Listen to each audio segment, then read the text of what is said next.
अस्सलामुअलैकुम। मैं Mohammad Mustafa Khan, teacher government UPS Launhare. Dear students, उम्मीद है आप सभी ठीक होंगे।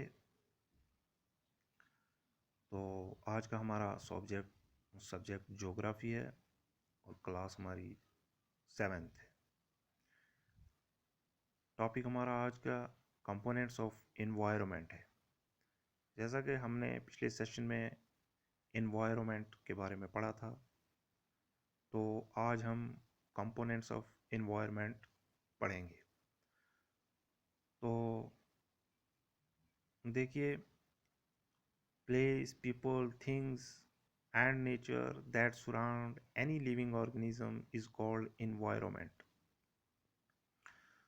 तो देखिए, किसी भी लिविंग ऑर्गेनिज्म यानी किसी भी जानदार चीज़ के अगल बगल में, उसके सराउंडिंग में, उसके इर्द गिर्द जो भी कुछ पाया जाता है, वो जगह है, लोग हैं, कोई चीज़ें हैं या कुदरत है, तो वो सब एनवायरनमेंट कहलाता है।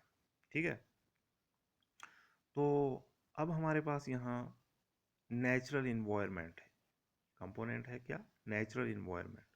तो नेचुरल इन्वायरमेंट में दो चीज़ें होती हैं। दो चीज़ों के बारे में हम पढ़ेंगे। एक है बायोटिक, दूसरा है एबायोटिक। तो बायोटिक में क्या है? The world of living organisms, for example plants and animals. क्या है? Plants and animals. तो ये लिविंग ऑर्गेनिजम्स, हम उन ऑर्गेनिजम्स को कहते हैं जो जानदार ऑर्गेनिजम्स होते हैं, जो जानदार चीज़ें होती हैं, जो खाती पीती हैं और हरकत करती हैं, उन्हें हम लिविंग ऑर्गेनिजम्स कहते हैं, उन्हें हम जानदार चीज़ें कहते हैं। तो दूसरा हमारे पास है एबायोटिक। एबायोटिक में है the world of non living elements, for example land, mountains etcetera. तो इसमें क्या है कि एबायोटिक में हम बेजान चीज़ों के बारे में पढ़ते हैं। तो यानी कि एबायोटिक क्या हो गया?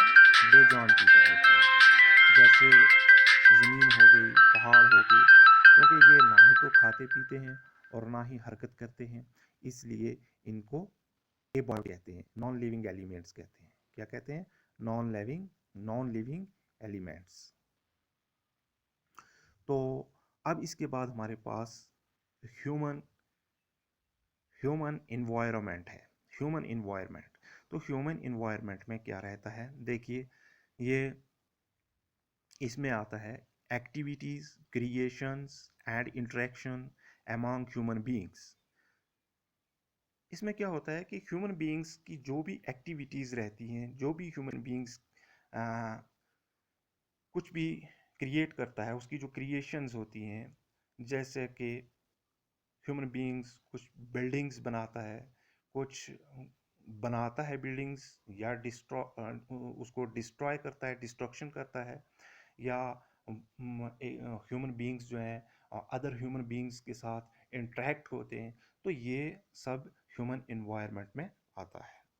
अब हमारे पास इकोसिस्टम है। क्या है? इकोसिस्टम।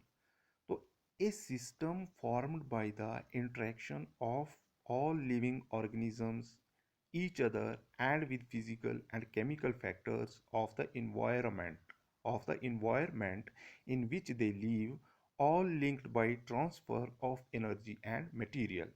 तो देखो, ये एक सिस्टम होता है, ये एक ऐसा निज़ाम होता है जो तमाम लिविंग ऑर्गेनिजम्स, जो तमाम जानदार चीज़ों के आपस में इंटरेक्शन और फिज़िकल एंड केमिकल फैक्टर जो होते हैं, उनके इंटरेक्शन की वजह से एक इन्वायरमेंट बनता है, एक माहौल बनता है, इन विच दे लिव, कि जिसमें ये लिविंग ऑर्गेनिजम्स रहते हैं। तो उसी को इकोसिस्टम कहा जाता है, उसी को इकोसिस्टम कहा जाता है। तो आज का हमारा टॉपिक जो है, यहीं पे हम ख़त्म करते हैं। तो आज के लिए इतना ही काफ़ी है। ओके, वस्सलाम।